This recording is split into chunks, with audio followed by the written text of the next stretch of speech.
बाबरकत जलाली फ़तेह मन्नाम में आप सबकी सलामती हो। आप सबको मेरा सलाम। आज का जो हमारा टॉपिक है द पावर ऑफ सीड, एक बीज की अहमियत क्या है। हम देख सकते हैं कि किसी भी चीज़ का नया आगाज़, नई बिगिनिंग, वो सब छोटा होता है, एक बीज की तरह होता है।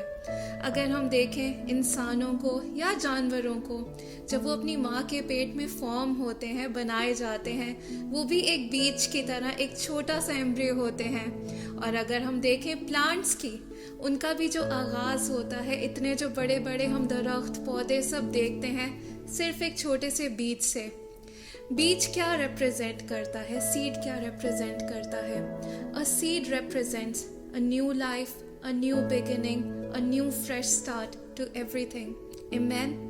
और अगर हम बीज को ही देखें तो उसका एक प्रोसेस है। अगर आपने कभी क्लोजली इस चीज़ को ऑब्जर्व किया हो कि जब बीज लगाया जाता है वो ज़मीन के अंदर बरी होता है, आमीन। और जब वो बरी होता है उसके बाद उसे वाटर करते हैं, उसे वो नशोनुमा मिलती है और छोटा छोटा करके वो एक छोटा सा पौधा बनकर बाहर निकलता है। और आहिस्ता आहिस्ता जब सही अमाउंट के ऊपर उसको पानी, उसको वो सनलाइट मिले तो वो एक तानावर दरख्त बन जाता है, आमीन। हमारी ज़िंदगी भी मेरे प्यारे दोस्तों इसी तरीके से है। हम एक छोटे से बीज की तरह अपनी माँ के पेट में फॉर्म हुए और आज हम एक इंसान की तरह चलते फिरते हैं। शुरुआत से लेकर कलाम में लिखा है कि खुदावन के प्लान्स हमारे लिए पहले से ही थे। इससे पहले कि हम अपनी माँ के पेट में खल्क होते, खुदावन के जो प्लान्स थे वो हमारे लिए बेहतरीन थे। खुदावन हमारे लिए जो प्लान्स थे, जो थ्रू आउट उसने हमारी ज़िंदगी में करना था, वो सब कुछ बना चुका था। तो हमें स्मॉल बिगिनिंग से परेशान नहीं होना, घबराना नहीं है। अय्यूब उसके 8वें बाब की 7वीं आयत में लिखा है, और अगरचे तेरा आगाज़ छोटा सा था तो भी तेरा अंजाम बहुत बड़ा होगा, आमीन। तो अगर आज आप छोटे हैं, अगर आज आपने किसी चीज़ का आगाज़ लिया है, आप उस चीज़ से परेशान ना हो, सोचे ना कि क्या यही मेरा लेवल है या मैं यहीं रह जाऊंगा। ऐसा हरगिज़ नहीं है। जब आपने पहला स्टेप लिया है तो आगे भी आपको खुदावंद ही लेकर जाएंगे, आमीन।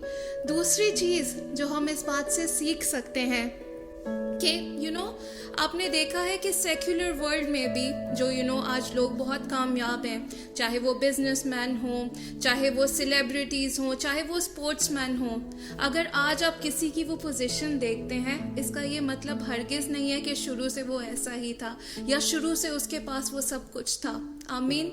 लेकिन आहिस्ता आहिस्ता करते करते उस छोटे से आगाज़ से आज वो इंसान उस लेवल के ऊपर पहुंचा है। तो हमें इस बात को समझना चाहिए that there is a power in small beginnings, there is a power of the seed। आपका काम ये है कि आप आगाज़ लें, आमीन, और आगे बढ़ाना, लेकर चलना खुदावंद का काम है। इसी तरीके से आज जब हम खुदा के काम को करना चाहते हैं, इतनी बड़ी बड़ी हम मिनिस्ट्रीज देखते हैं अराउंड द वर्ल्ड जो भरपूर तरीके से, एक खूबसूरत तरीके से खुदावंद का काम कर रहे हैं। उनका भी आगाज़ बड़ा नहीं था बल्कि एक छोटा सा आगाज़ था। बहुत सी ऐसी कलीसियाँ हैं जिन्होंने एक कमरे से अपनी शुरुआत की, लेकिन बढ़ते बढ़ते वो आज खुदावन की किंगडम के लिए इस तरीके से काम कर रहे हैं कि दुनिया उनको जानती है, आमीन। और उनके जो काम है उनसे खुदावन के नाम को जलाल मिलता है। तीसरी चीज़ हम ये देखें कि हमें कभी भी गिव अप नहीं करना, आमीन। There is power in consistency. कुछ भी जो आप करना चाहते हैं खुदावन के लिए या in your life, just be consistent about it. आप अपना काम करते चले जाएं, आप चलते चले जाएं और देखें कि एक दिन आप उस मंजिल पे, उस लेवल पर जहां खुदा आपको लेकर जा रहा है, ज़रूर पहुंचेंगे। फिर हम सीखते हैं that it is very important कि एक बीज के लिए, एक सीड के लिए राइट ग्राउंड हो। अगर वो गलत जगह के अंदर पड़ गया तो वो उस तरीके से ग्रो नहीं कर पाएगा।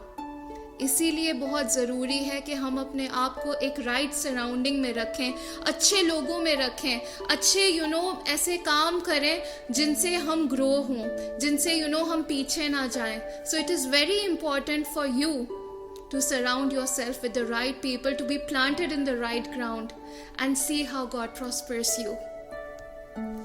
फिर हम देख सकते हैं कि कोई भी प्रोग्रेस के लिए, किसी भी चीज़ के पूरे होने के लिए, अगर आज आपको लगता है कि चीज़ें ख़त्म हैं, आज आपको लगता है कि ये सब कुछ डेड मुझे लग रहा है, जब एक बीज ज़मीन के अंदर होता है तो दुनिया को तो यही लगता है कि ये ज़मीन बंजर है, इसके नीचे कुछ नहीं, लेकिन उसके नीचे बीज पल रहा होता है, उसकी जड़ें मजबूत होती चली जाती हैं. So it may look dead right now. It may look कि सब कुछ ख़त्म हो चुका है. It may look like कि कोई प्रोग्रेस नहीं है, लेकिन काम खुदावंद अपना कर रहा है. खुदावंद का जो काम है वो भरपूर तरीके से चल रहा है. But you need to be in the right ground. You need to be planted in the right place to be able to grow. Amen. फिर पैदाइश उसके 8वें बाब की 22वीं आयत में लिखा है, बल्कि जब तक जमीन कायम है बीज बोना और फसल काटना होता रहेगा. तो हर एक चीज का जो इस जमीन पर होती है, जो हम अपने आसपास देखते हैं, आप घबराएं नहीं, आप परेशान नहीं हो कि कैसे होगा. इस बात को समझें that for everything there is a right time, for everything there are right circumstances. और जब वो right circumstances, जब वो right situations, जब खुदावन की तरफ से वक्त आएगा तो सब कुछ अपने आप हो जाएगा. You do not need to be worried about anything. You do not need to be anxious. But keep praying. Keep focusing on this thing. Amen. Keep praying to God that Lord, wherever you are taking me, help me grow in you. Amen. फिर हम देख सकते हैं एक बहुत ही ख़ास बात जो मैं आज आपको बताना चाहती हूँ कि इससे पहले कि आप कुछ भी ना करें, उससे बेटर ये है कि आप एक छोटा सा स्टेप लें, क्योंकि हर एक स्टेप जो आप लेते हैं वो आपको आपकी मंजिल तक, आपकी डेस्टिनेशन तक लेकर जाता है. आमीन. तो it is very important to be consistent. It is very important to take small steps. Believe in the power of small beginnings. Believe in this thing. I do not want you to be discouraged about it. I want you to be, hopeful in your circumstances. I want you to be hopeful कि आप अपने आसपास जो आज कुछ देख रहे हैं, कल वो जाकर एक तानावर दरख्त होगा, कल को जाके वो एक बहुत बड़ी चीज़ बनेगी. So believe. Amen. फिर एक आखिरी बात जिसके ऊपर मैं अपने इस मैसेज को एंड करूँगी, वो ये है कि आप देखें कि एक बीज के लिए, उसको ग्रो करने के लिए प्रॉपर कुछ ऐसे वाटर चाहिए होता है, पानी चाहिए होता है, सनलाइट, रोशनी, हीट चाहिए होती है. इस बात को अंडरस्टैंड करने की कोशिश करें कि अगर एक बीज सही ज़मीन के अंदर पला हुआ है, एक सही ज़मीन के अंदर बरिड है, तो क्या होगा कि ये जो पानी है, ये जो हीट है, ये जो सनलाइट है, वो उसे प्रॉपरली ग्रो करेगी, वो उसे प्रॉपरली नरिश करेगी. लेकिन अगर उसकी ज़मीन ठीक नहीं है, अगर वो ज़मीन बंजर है, अगर वो ऐसे राह के किनारे लगा हुआ है, तो जो भी ऐसे सर्कमस्टांसेस आएंगे उससे क्या होगा कि वो और ज़्यादा ख़राब हो जाएगा, वो उखड़ जाएगा. तो it is very important to understand कि हम किस ज़मीन में लगे हुए हैं. अगर तो हमारी जड़ें खुदावन यीशु मसीह में कायम हैं, अगर तो हमारी जड़ें उसमें मजबूत हैं, तो जो ये हीट है, ये जो सनलाइट है, जो हमारे आसपास के सर्कमस्टांसेस हैं, वो हार्डशिप्स हमें हिलाएंगी नहीं, बल्कि हमें और ज़्यादा मजबूत करेंगी. हम एक ब्यूटीफुल प्लांट की तरह, ओक्स ऑफ राइटियसनेस की तरह उभर कर बाहर निकलेंगे. लेकिन अगर हमारी जड़ें यीशु मसीह में कायम नहीं हैं, अगर हम उसे नहीं जानते, अगर हम उसे ओबे नहीं करते, अगर हम उसके अंदर अबाइड नहीं कर रहे, तो क्या होगा कि जब ऐसे हालात शैतान हमारी तरफ लेकर आएगा या ज़िंदगी लेकर आएगी, तो हम उखड़ जाएंगे, हम कहीं के नहीं रहेंगे. तो ये मैटर नहीं करता कि आपके सर्कमस्टांसेस क्या हैं, ये मैटर नहीं करता कि प्रॉब्लम्स क्या हैं. मैटर ये करता है कि आप सही जगह पर यीशु मसीह के साथ प्लांटेड हों. आमीन. खुदावंद आप सबको बहुत बरकत दे। हम एक दुआ करेंगे। हालेलुया। खुदावंद प्यारे बाप, प्यारे खुदावंद, हम तेरा शुक्र करते हैं। खुदावंद हम तेरे नाम की तारीफ करते हैं। खुदावंद इस वक्त के लिए हम तेरा शुक्र करते हैं प्यारे बाप। खुदावंदा उन सारे कामों के लिए, उन सारी चीज़ों के लिए खुदावंदा, वो सारे असाइनमेंट्स जो तूने हमें दिए हैं प्यारे बाप। हम जानते हैं खुदावंदा कि हमारा आगाज़ छोटा है लेकिन हमारा अंजाम बहुत बड़ा होगा, क्योंकि तू हमारे साथ है।